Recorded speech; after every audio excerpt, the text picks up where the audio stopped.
Hello students, कैसे हैं आप लोग। लास्ट लेक्चर में हमने पढ़ा था स्टीशियोमेट्री। आज उसी स्टीशियोमेट्री पर हमने कुछ क्वेश्चंस लेके आए जो प्रीवियस ईयर में आए हुए हैं। जेईई एडवांस में जो क्वेश्चंस आए थे वो आए हुए हैं, तो हम 3-4 क्वेश्चंस स्टीशियोमेट्री पर करने वाले हैं आज। तो देखते हैं ये कैसे करके क्वेश्चंस पूछता है। स्टीशियोमेट्री को कभी भी जब भी एडवांस के पेपर में पूछेगा आपसे, तो हमेशा वो एक डायरेक्ट क्वेश्चन नहीं पूछता है। वो पहले तो आपसे कोई ना कोई इनऑर्गेनिक की ऑर्गेनिक की रिएक्शन देगा, उसके बाद उसको यूज करवाएगा। तो आपसे वो दो काम करवाता है कि पहले क्या इनऑर्गेनिक की रिएक्शंस क्या होती हैं, वो भी पूछना चाहेगा वो, क्योंकि एडवांस का है तो वो लेवल अलग ही रहेगा। तो उसमें क्या करता है, वो पहले आपसे कोई ना कोई रिएक्शन पूछेगा, उससे आपकी नॉलेज टेस्ट हो जाएगी कि आपको रिएक्शन याद है। फिर उसके बाद वो उसमें मोल कॉन्सेप्ट मतलब स्टीशियोमेट्री का क्वेश्चन देता है। ऐसा ही क्वेश्चन हमारे 2022 में जेईई एडवांस में आया था। क्वेश्चन है हमारे पास, देखो ये dissolving 1.24 gram of white phosphorus. क्या है? dissolving 1.24 gram of white phosphorus in boiling NaOH। ठीक है, सॉल्यूशन इन इनर्ट होगा, यहाँ पर inert atmosphere, inert atmosphere give gas Q। कोई गैस देता है, तो यहाँ पर इतने से लाइन में इसने ये बोल दिया, एक इक्वेशन पूछ ली आपसे, जो रिएक्शंस होती है व्हाइट फास्फोरस की, जो NaOH से रिएक्शंस करता है, तो क्या बनती है, फॉस्फीन बनती है और NaH2PO2 बनता है। ठीक है, उसके बाद उसने कहा है अमाउंट ऑफ CuSO4, ये दूसरी रिएक्शन पूछ रहा है यहाँ पर, in gram required to completely consume gas Q is. ठीक है, ये 2022 में क्वेश्चन आया था। अब सबसे पहले आपको पता होना चाहिए रिएक्शंस कैसे है। तो ये एनसीईआरटी की रिएक्शंस है, ये जो इसने लिखा है ये एनसीईआरटी की रिएक्शंस है, एनसीईआरटी में लिखा हुआ है ये रिएक्शंस। तो देखो हमें रिएक्शंस कैसे होती है, पहले हम रिएक्शंस लिखेंगे, फिर उसके बाद उसे सॉल्व करेंगे, स्टीशियोमेट्री उस पे लगाएंगे। देखो तो सबसे पहले देखो रिएक्शंस, पहली रिएक्शंस क्या कहते हैं। पहली रिएक्शंस कहती है, मैं सॉल्यूशन यही सॉल्यूशन देखो, white phosphorus P4 white phosphorus हो गया, NaOH किसके, NaOH की प्रेजेंस में। ठीक है बेटा, अब ये जो in the presence of NaOH जो होगा वो वाटर में होगा। ठीक है, NaOH कोई पैलेट्स थोड़ी यूज करोगे आप, डायरेक्ट क्या वाटर में डिसॉल्व करो। तो ये डिस्प्रोपोर्शनेट रिएक्शन देता है, डिस्प्रोपोर्शनेट रिएक्शन देता है, NaH2PO2 होता है ये। ठीक है, अब इसको बैलेंस कर लो। बैलेंस करने के लिए हमारे पास 4 फास्फोरस है, तो यहाँ पर देखो फास्फोरस हम 3 लगा देंगे, और ये 4 हो गए, यहाँ कितना कर लो, 3 कर लो, और सोडियम कितने हो गए, 3, उधर भी 3 है, यहाँ पर 3 वाटर मॉलिक्यूल्स कर लो। तो अब देखते हैं क्या बैलेंस है, 4 फास्फोरस 3 और 1 4 हो गए। ठीक है, हाइड्रोजन देख लेते हैं, 3 दूनी 6 और 3 9, 3 और 3 दूनी 6, 9 हो गए। सोडियम कितने हैं, 3 है, 3 है। ऑक्सीजन कितनी है, 3 दूनी 6, 3 यहाँ 3 यहाँ 6 है, बैलेंस है। ये इक्वेशन आपकी क्या नाम है, एनसीईआरटी की बुक में है, आपसे वही इक्वेशन पूछी गई उसने एनसीईआरटी से। अब देखो इसको सॉल्व कैसे करेंगे। बेटा देखो यहां से स्टीशियोमेट्री लगाओ, स्टीशियोमेट्री जब आप लगाओगे तो एक मोल फास्फोरस से P4 से कितना बन रहा है, 1 मोल PH3 बन रही है, 1 मोल क्या बन रही है बेटा, PH3 बन रही है। मतलब अगर मैं इसको ग्राम में कन्वर्ट कर दूं, P4 में इसकी बात चल रही है। ठीक है, अगर मैं इसको ग्राम में कन्वर्ट कर दूं तो ग्राम में कितना होगा, फास्फोरस का होता है एटॉमिक वेट दे रखा है 31, तो इनटू कितना 4 से कर दूंगा, 31 इंटू 4 दैट इज 124 ग्राम से कितना बन रहा है, ये 31, तो 31 हो गया इसका प्लस 3, ये हो गया 34 ग्राम। कितना हो गया बेटा, 34 ग्राम। तो 124 ग्राम से 34 ग्राम होना मतलब 124 ग्राम से 34 ग्राम बना। ठीक है, अब 1 ग्राम के लिए मैंने निकालना है, 1 ग्राम के लिए निकाल लो, तो 1 ग्राम इधर भी 124 से डिवाइड कर दो, इधर भी 24 से डिवाइड कर दो, तो 1 ग्राम P4 से 34 बाय 124 आ जाएगा बेटा। इतने ग्राम मेरे क्या बनेगी, PH3 बनेगी, हाँ या ना। 1 ग्राम से कितनी बनेगी बेटा, इतनी बनेगी। ये बात समझ में आई। अब देखो मुझे कितने से निकालना है, 1.24 ग्राम से, तो 1.24 ग्राम से 1 ग्राम का अगर मुझे पता है तो 1.24 ग्राम से निकाल लूंगा, ये आ जाएगा 34 अपॉन 124 इंटू 124 ग्राम PH3। ये हो गई लगभग हमारी कितनी हो गई बेटा, ये आ गई अपनी 100, इससे कट जाएगा ये 0.01 बन जाएगा, तो ये आ जाएगा 0.34 ग्राम। कितनी पीएच3 बनी हमारी, जो पीएच3 बना वो हमारा गैस होती है पीएच3, ठीक है। ये हो गया 0.34 ग्राम, क्या कितनी बनी 0.34 ग्राम। ये तो थी पहली रिएक्शन। अब पहली रिएक्शन से इन दो लाइन से हमने इतना डाटा कलेक्ट कर लिया, ठीक है। अब हमसे पूछा है अमाउंट ऑफ CuSO4। अब आपको ये रिएक्शंस आनी चाहिए। देखो ये तो इतना आपने नोट कर लिया होगा। अब आगे देखिए, आगे देखते हैं, मैं इसको मिटाता हूँ। हमारा कितना डाटा है 0.34 ग्राम हमारी फॉस्फीन है। अब देखो नेक्स्ट देखते हैं, नेक्स्ट इधर देखो, नेक्स्ट है अपना, इसने बोला है देखो कभी भी CuSO4, ठीक है, जब भी pH3 से रिएक्शन करती है तो आपका क्या बनाती है, ये बनाती है कॉपर फॉस्फाइड।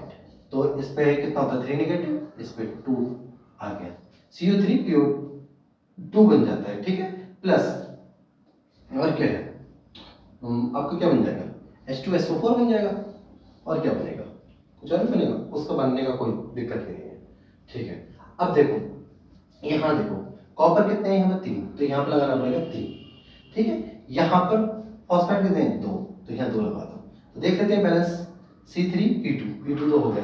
अब यहाँ पे SO4 कितने हो गए 3, और यहाँ से हाइड्रोजन हो गए 6, 3 दूनी 6, तो मैं यहाँ 3 लगा दूँ, सब बैलेंस हो गए, रिएक्शन अब बैलेंस हो गई। तो दूसरी रिएक्शंस भी आपकी क्या नाम है इनऑर्गेनिक में है। कॉपर सल्फेट क्या नाम pH3 से रिएक्शन करता है तो कॉपर फॉस्फाइड बनाता है, उसके बाद आपका H2SO4 बनता है, H2SO4। अब अपना को इसकी बैलेंस भी कर लिया अपना रिएक्शंस। अब देखो बेटा, अब हमें क्या करना है, यहां से लगाना है कि उसने पूछा है CuSO4 का कितना मास लगेगा, तो इसको निकालने के लिए आपने देखना है क्या करना है। देखो 3 मोल CuSO4 लग रहा है, कितने के लिए 2 मोल, आपने वही लिखना है 2 मोल pH3 के लिए। 3 मोल रिक्वायर्ड है, 2 मोल के नाम 3 मोल CuSO4 रिक्वायर्ड है कितने के लिए 2 मोल pH3 के लिए। अब देखो इसको सॉल्व करते, इसको कर लो ग्राम में कन्वर्ट, क्योंकि हमारे पास ग्राम में है। अब देखो मैं इसमें ऐसे भी लिख सकता हूँ, ऐसे करके लिख सकता हूँ, चलो इधर ही देख लो। देखो 2 मोल pH3 कितना बनाती है 3 मोल CuSO4। अब देखो 2 मोल का मतलब है 68 ग्राम, pH3 से हमारा ये कितना बनेगा, देखो एक हो गया 3 इंटू, अब इस कैलकुलेट कर लेते हैं। कॉपर का हो गया आपका 63, तो ये आ जाएगा 63 प्लस सल्फर 32 प्लस 64, तो कितना हो गया 6 4 और 2 6 और 3 7 और 6 3 6 12 और 3 15, ठीक है, 6 2 12 और 3 15, ठीक है 157। तो ये हो जाएगा अपना कितना आ जाएगा 7, नहीं कुछ मिस्टेक है, 16 चौक 64 आ गया, CuSO4 सल्फर हो गया आपका 32, इसका कितना दे रखा है 63 दे रखा है, 157 आ गया इंटू 3 कर देते हैं, तो कितना हो जाएगा, ये आ जाएगा 7 21, 3 में कौन रहेगा, हाँ 7 21, ठीक है, 5 15 और 2 17 और 3 एकम 3 और 1 4, 471 आ रहा है, 471 आ रहा है, तो इतना ही, ठीक है 471 आ जाएगा। फॉस्फोरस कॉपर का 63 है, उन्होंने लिया 63, सल्फर का 32 और एक ऑक्सीजन का होता है 16 16 चौक 64, ठीक है, 4 और 2 6 और 3 9 आएगा यहाँ पर, वही तो मैं कह रहा हूँ कुछ मिस्टेक है, यहाँ पे बेटा 9 आएगा, तो 9 आएगा, तो यहाँ पर हो गया 9 3 27, 477 ग्राम आएगा, कितना आएगा बेटा 477 ग्राम आएगा, तो यहाँ पे 477 ग्राम आ गया। 68 ग्राम pH3 इतने के नाम से CuSO4 को कंज्यूम करती है। अब अपना जो आंसर आना है वो देखो, इधर देखो, अपना से कितने के लिए पूछा है, यही कर देता हूँ, देखो 68 ग्राम से कितनी रिक्वायर्ड है 477 ग्राम। अगर 1 ग्राम से रिक्वायर्ड हमें पूछा है 477 ग्राम अपॉन कितना आ जाएगा 68, और अपना से पूछा अपनी pH3 आई कितनी थी, pH3 जो अपनी आई थी पीछे 0.38 आई थी, हाँ 380 आई थी, तो देखो ये कितना हो गया 34 आई होगी, 4 आएगी, ठीक है। तो देखो ये हो गया अपना 477 अपॉन 68 इंटू 0.34। अब इससे इसको डिवाइड कर दो तो ये आ जाएगा ये आ जाएगा आपका, यहाँ से पॉइंट हटा दो 100, यहाँ पर 2, तो 2 से डिवाइड कर लेते हैं हम। यहाँ पर आ जाएगा 2 2 जा 4 हो गया, यहाँ पर हो गया कितना 3 जा 6 और ये आ जाएगा अपना 7, तो 17 हो गया, तो 8 जा 8.5 आएगा, ठीक है 0.5 आने लगा। तो अगर 100 से डिवाइड करें तो 2.38 ग्राम आएगा। तो बेटा जो हमारा कॉपर रिक्वायर्ड होगा वो 2.38 ग्राम रहेगा।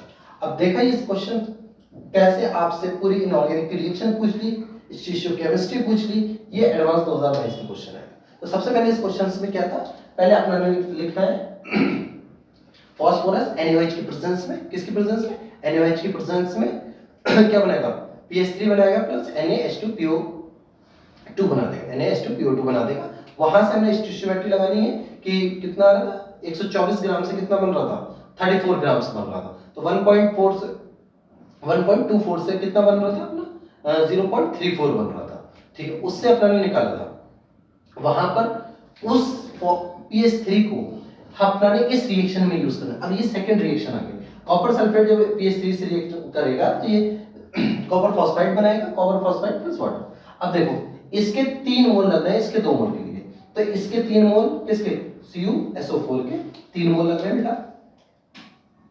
Cu ये नहीं चल रहा और ये वाला देखते हैं, ये हो गया CuSO4 के, CuSO4 के 3 मोल लग रहे हैं, 2 मोल PH3 के लिए। अब हम इसको उल्टा कर लेते हैं, 2 मोल PH3 के लिए 3 मोल लग रहे हैं, सीधी सी बात वही है। तो 2 मोल का मतलब है 68 ग्राम, ठीक है। 68 ग्राम के लिए अपना का 477 ग्राम अपना का CuSO4 रिक्वायर्ड है। अब देखो 68 ग्राम के लिए 477 ग्राम रिक्वायर्ड है, 1 ग्राम के लिए कितना होगा 477 अपॉन 68, ठीक है। उसके बाद अब अपना को चाहिए कितने ग्राम का, अपना को चाहिए था बेटा 0.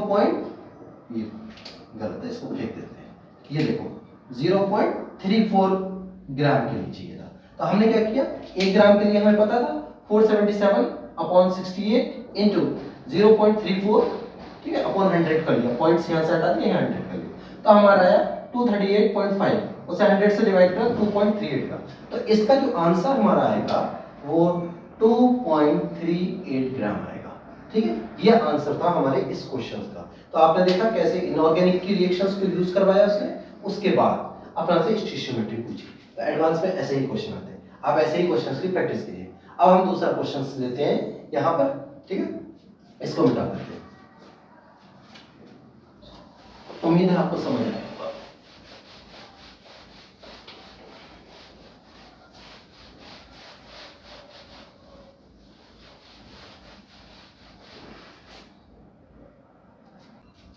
हाँ दोस्तों, तो अब हमारे पास दूसरा क्वेश्चन है। यहाँ पर ये क्वेश्चन है हमारे पास, treatment of an aqueous solution of 3.74 gram of CuNO3 का होल ट्वाइस, ठीक है, CuNO3 का whole twice copper nitrate with excess Ki result brown solution along with the formation of precipitate, ठीक है। The passing H2S gas, passing H2S through this solution give another PPT X the amount of X।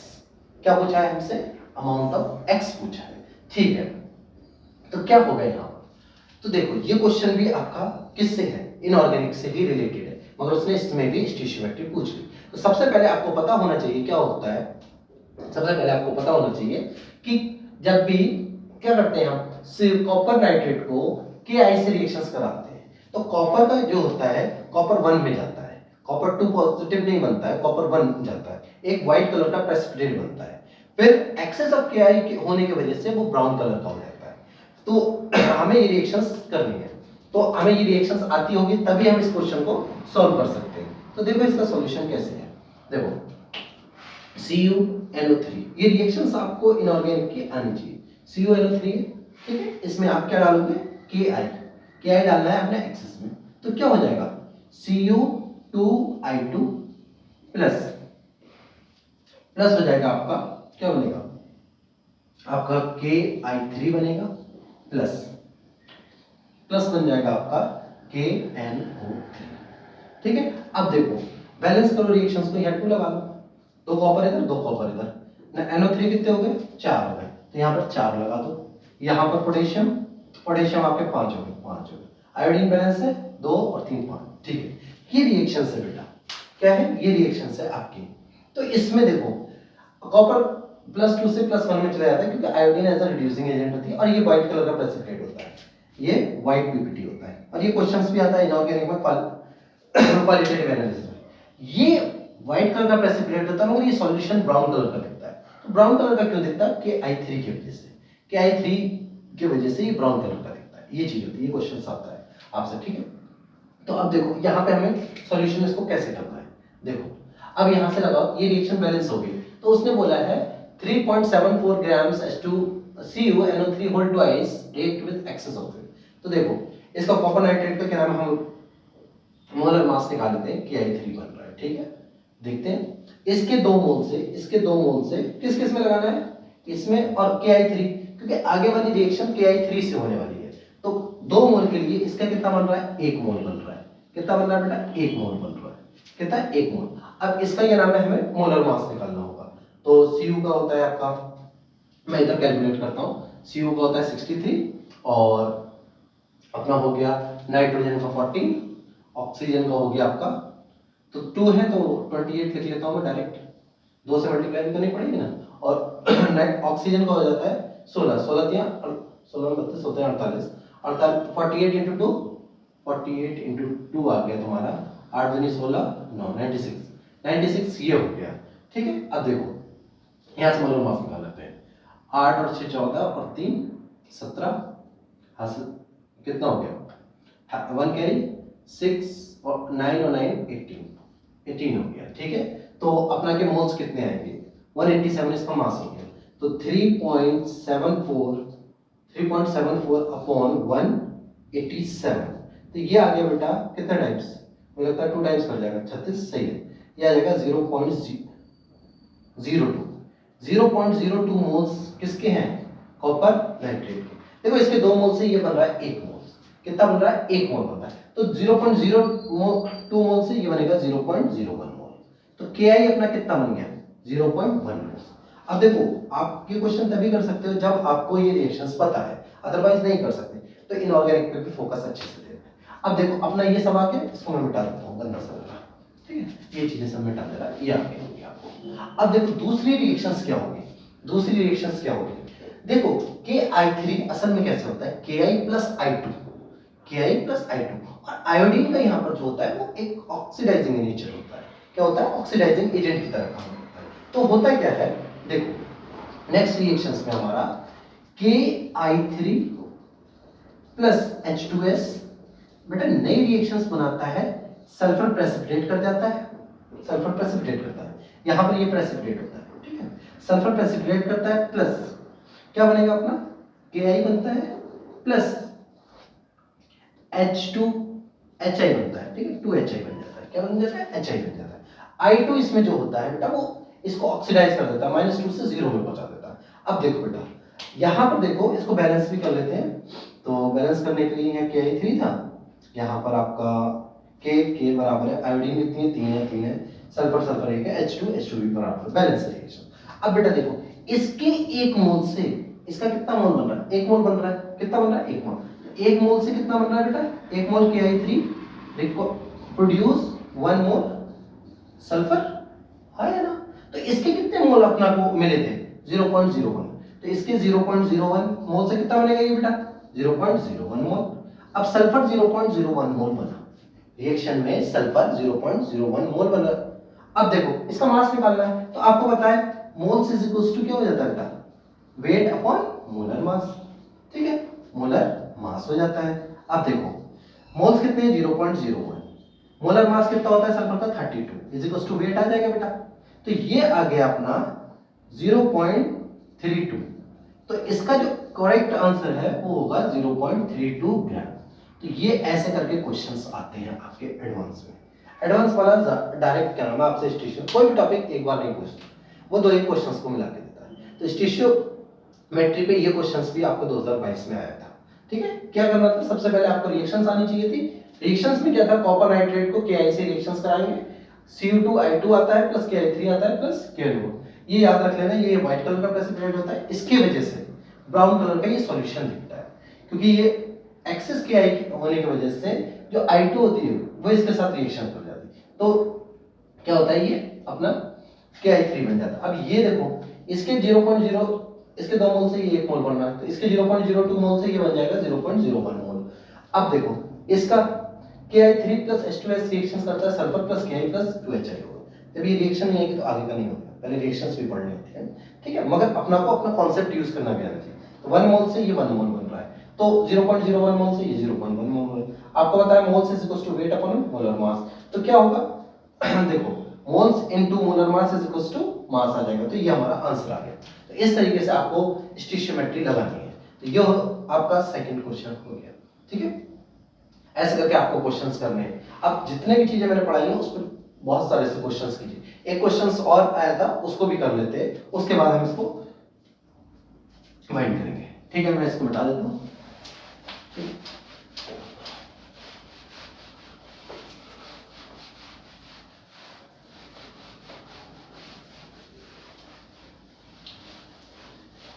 Hello student, देखो अब हमारे पास दूसरा question, तीसरा question है हमारे पास ये वाला।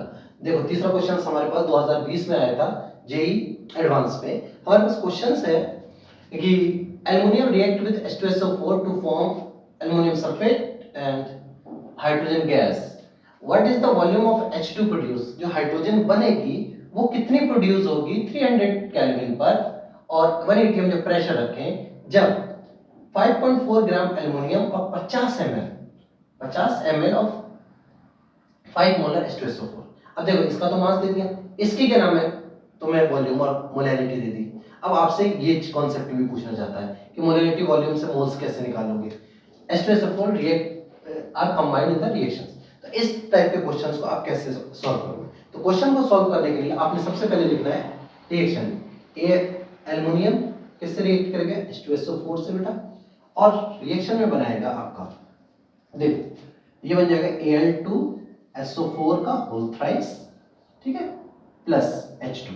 अब देख लेते हैं रिएक्शन बैलेंस है, यहाँ पे कितने चाहिए, 2 एल्युमिनियम चाहिए, ठीक है, यहाँ पे सल्फर कितने चाहिए H2SO4, ठीक है, यहाँ देख लेते हैं सल्फर 3, ठीक है, हाइड्रोजन 6, सही बैलेंस है।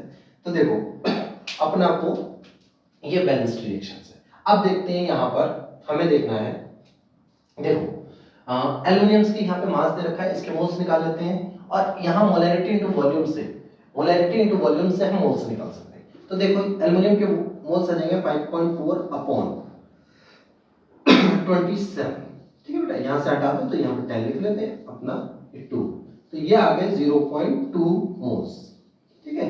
अब यहाँ पर कैसे निकालें मोल्स H2SO4 के, तो देखो molarity into volume 50 upon ml पे है तो लीटर में करना पड़ेगा बेटा 1000 से डिवाइड, तो ये हो गया 5 पंजे 25, तो ये हो गया 0.25 मोल्स, ठीक है। अब हमारा देखो सबसे पहले ये देखना, जब भी मैंने तुम्हें लास्ट लेक्चर में भी बताया था कि अगर दो रिएक्टेंट्स का मोल्स दे रखे हैं, कोई भी चीज दे रखी, मास दे रखा है, तब आपने लिमिटिंग रिएजेंट्स सबसे पहले फाइंड करना है, अदरवाइज आपका क्वेश्चन रॉन्ग होने के 100% चांसेस हैं। तो इसलिए आपने क्या करना है, यहाँ पर पहले लिमिटिंग रिएजेंट फाइंड करना है, अदरवाइज आपका क्वेश्चन गलत हो जाएगा।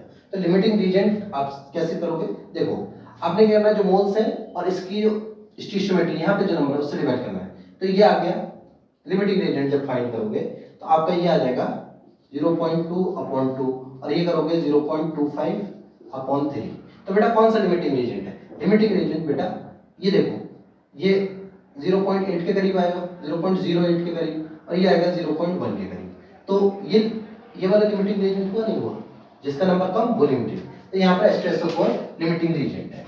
अब देखिए बेटा, अब लिमिटिंग रिएजेंट पता चल गया और मोल्स भी पता चल गए। तो देखो अब देखो यहाँ देखो, इसके 3 मोल से इसके 3 मोल्स बन रहे हैं, तो देखो यहाँ पर कितने 3 मोल से 3 मोल बन रहे हैं, मतलब 1 मोल H2SO4 से 1 मोल हाइड्रोजन बनेगी, हाँ है ना, 3 मोल से 3 मोल बन रही है तो 1 मोल से 1 मोल बनेगी, तो 0.25 मोल से ये कितना मिलेगा, 0.25 मोल्स बनेगी। अब देखो अब नेक्स्ट आता है आपको हाइड्रोजन के मोल्स मिले, अपना से पूछा है वॉल्यूम, तो अपना को पता है बेटा PV is equals to nRT। ये कौन सी इक्वेशन है? आइडियल गैस इक्वेशन है, हाँ है ना, ये आइडियल गैस इक्वेशन है बेटा। अब देखो वॉल्यूम निकालना है तो nRT/V, तो ये इसकी वैल्यू रख लेते हैं, इसकी वैल्यू आ रही है अपनी, देखो ये आ जाएगा 0.25 इंटू आर की वैल्यू है अपने 0.082 दे रखी है, ठीक है, उसमें क्वेश्चंस में दे रखी थी, और टेम्परेचर हमारा कितना दे रखा है 300 केल्विन, तो 300 यूज कर लेंगे, ठीक है, अपॉन 1 atm दे रखा है प्रेशर, इसकी यूनिट भी atm में होती है तो ये आ जाता है, ठीक है। अब देखो इसको आपने मल्टीप्लाई कर लेना है तो कितना आ जाएगा, ये आ जाएगा आपका 25 या 75 75, और 75 इंटू 0.8, तो ये हो जाएगा 75 इंटू 8, 8 पंजे 40, 4 8 सत्ते 8 पंजे 40, 8 से मतलब 8 सत्ते 56, 56 और 56, 8 पंजे 40, 4 हो गया, ठीक है, 8.2 है ना, तो ठीक है, और 8 सत्ते 56, अच्छा 56 प्लस 4 60 हो गया, तो ये आ जाएगा 0.0, ये लगभग 6.15 के करीब में आएगा, ठीक है बेटा। कैसे आएगा, क्योंकि ये 2 से भी मल्टीप्लाई करोगे, एग्जैक्ट वैल्यू आपने निकालनी है, ठीक है, तो इतने 6 पॉइंट इतना ही आ जाएगा ना, हाँ 2 जीरो हटा देंगे, इतना ही आ जाएगा, क्योंकि 0.0821 एग्जैक्ट वैल्यू इसकी आएगी, तो आप यहाँ पे लिख सकते हैं इसकी वैल्यू 6.15 ग्राम आएगा, ये आपका आंसर था। तो इस तरीके से आपके बहुत सारे क्वेश्चंस आपके एडवांस में, जी एडवांस में आए हुए हैं, आपको इन क्वेश्चंस को सॉल्व करना है, और उससे बेहतर, और आपको इनऑर्गेनिक पे कमांड होनी चाहिए, ऐसे ही ऑर्गेनिक कोई रिएक्शन दे देगा और उसमें आपसे पूरी स्टोइकियोमेट्री पूछ लेगा। तो आज के लिए इतना ही काफी है, और आप ज्यादा से ज्यादा इस चैनल को क्या नाम है लोगों तक शेयर कीजिए, और लाइक सब्सक्राइब करते रहिए, और हमें ऐसे ही काम करने के लिए मोटिवेट कर दीजिए, ठीक है। Thank you, have a nice day.